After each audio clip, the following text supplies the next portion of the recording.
Good morning, Mike and Arlen, our Philippine journey. Thanks for dropping by. I've been sick. I've had a miserable cold for the past 4 days, and last night was another miserable night. I tossed and turned, and thousand things going through my mind. And one of the things that I was thinking, a thousand things, but I started thinking about, for some odd reason, well, I have no intention whatsoever of condos in the Philippines. And, you know, I'd like to talk to you about that because our outlook on the current condo situation in the Philippines might be very different than a lot of others. So let's talk about it. Why'd you have to go? I guess this world's too slow for you. I think there's beauty in the gray, the cold, but you just want the gold. And there's no way I can beat it, cause I got no chance, no chance when it comes to her. She got the glitter and the fame, and I just wasn't enough. Oh, yeah. So, you know what? Yes, we do own a condo here in Angeles City. We also own a home in Mindanao. In fact, we're scheduled to fly out Tuesday down to Mindanao to spend a couple of weeks with our new baby niece.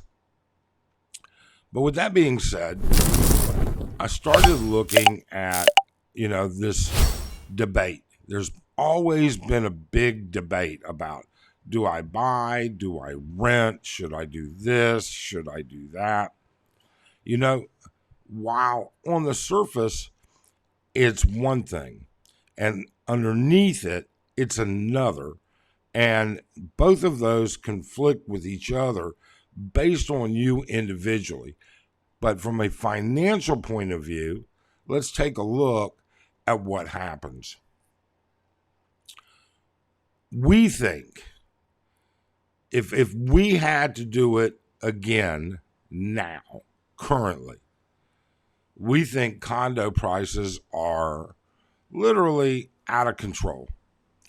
We think the price of a condo for the square footage or square meter, as you end up with here, is just not a reasonable number.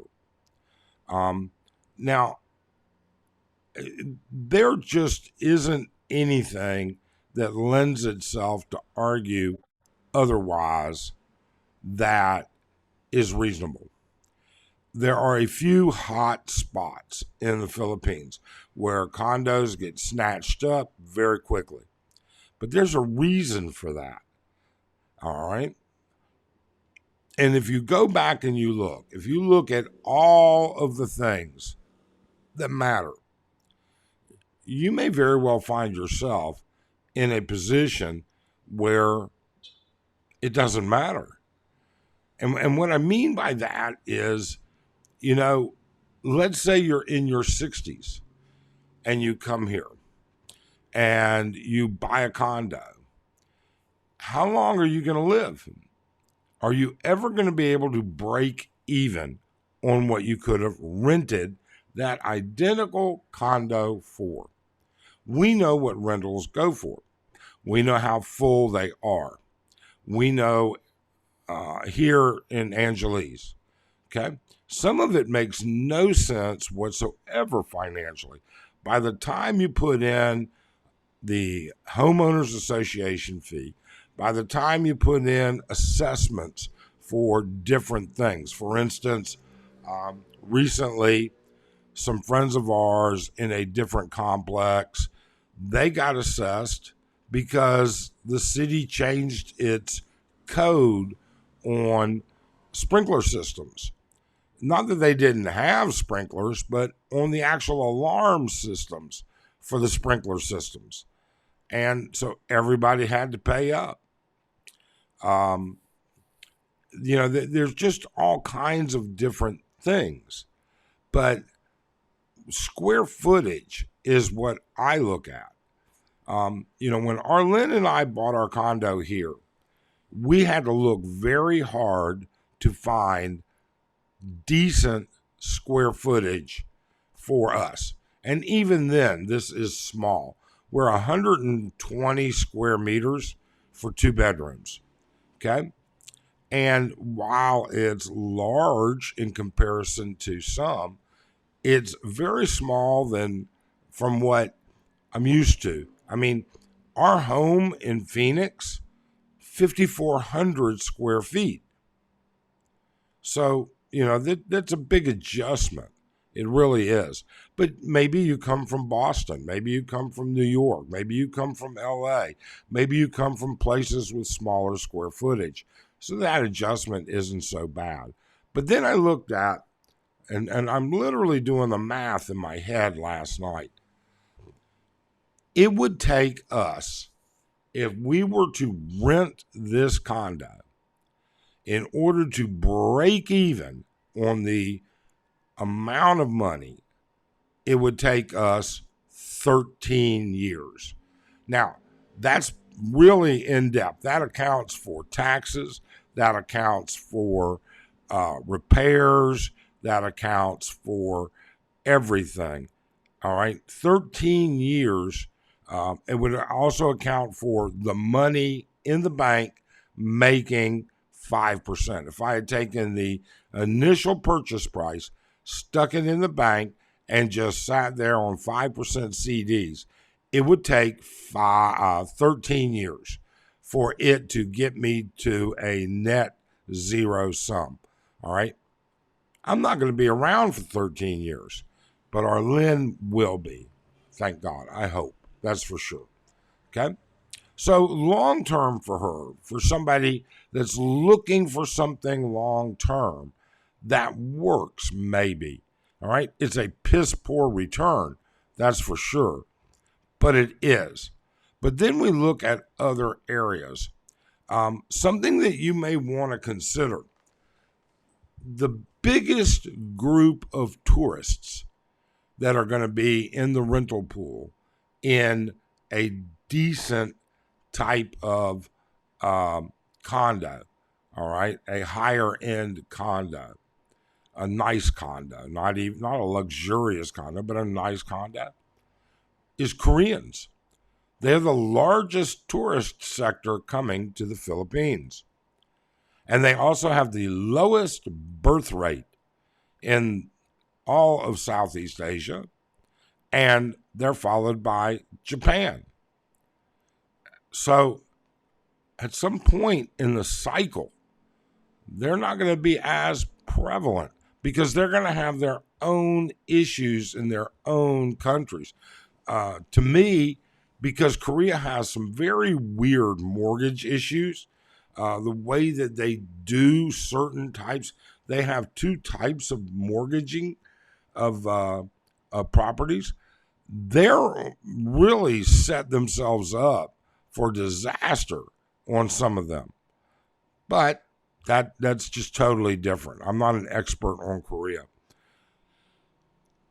When you look at, why wouldn't you just rent? If you're going to be a sum zero game, why not rent? Why not rent and just move on? If you don't like it, if you find you want to move, you go on, and you don't have a piece of property that you have to reduce it to rental. All right. Now, Arlene's a different story, and you may have a different story too. You may want to do a couple of other things, but with Arlene, she has a home in Mindanao. All right. Or we have a home in Mindanao, and she can always fall back on that. The land is paid for, the house is paid for, the vehicles there are paid for, all right, and rent this out.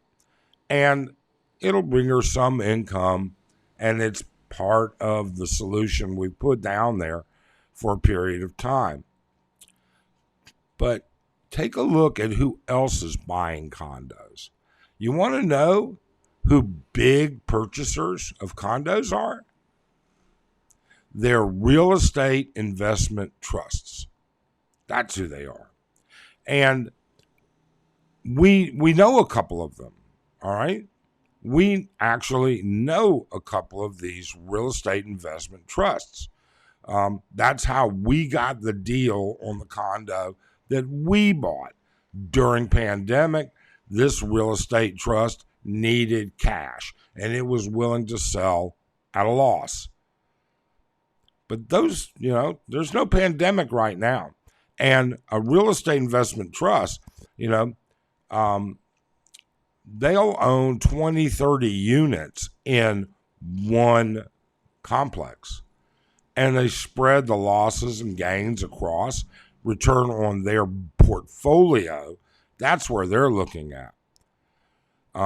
Individuals, you've got all these Filipinos out there, and are they going to be able to afford condos in the 10, 15, 20 million peso range and up?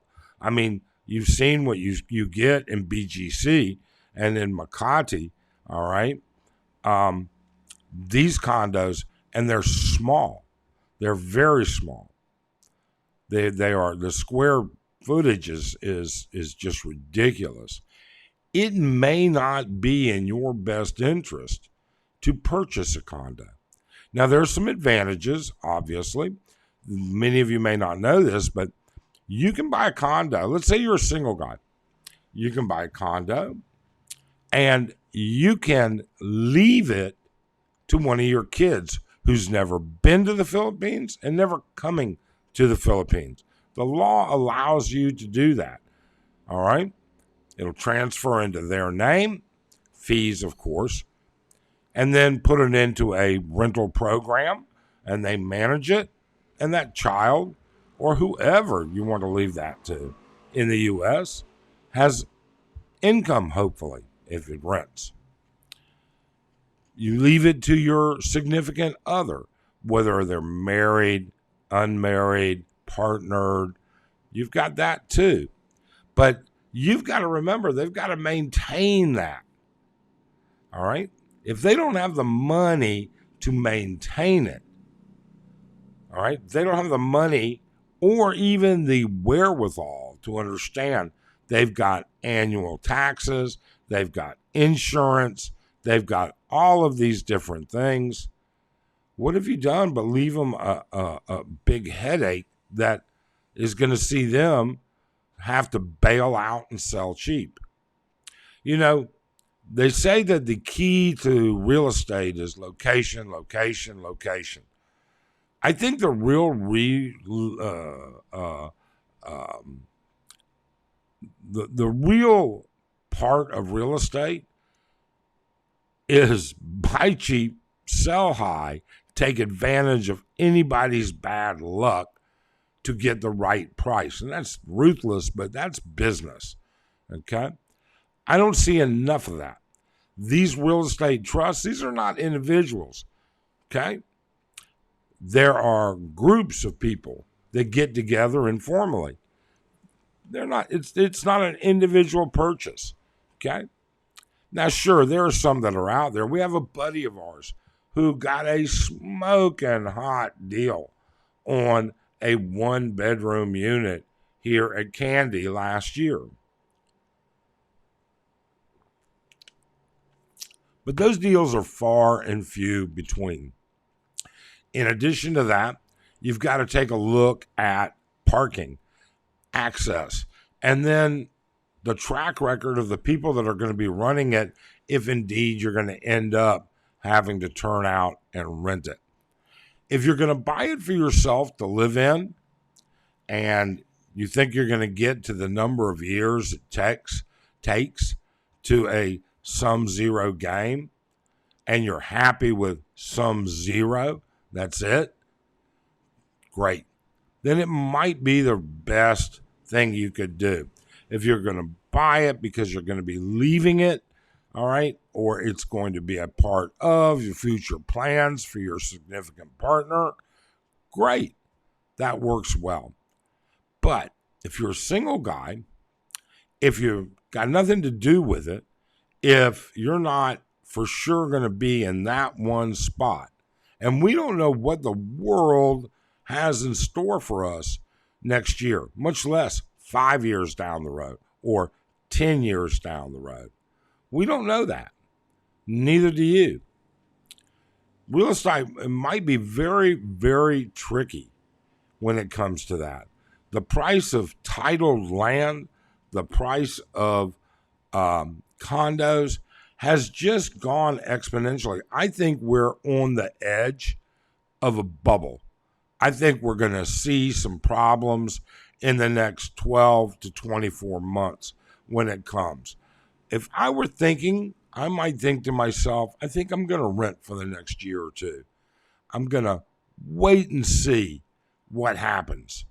I'm going to see what the political situation is like. I'm going to see what the world economy is like. I'm going to see what my country does with my retirement benefits. And are they going to still be around before I would buy?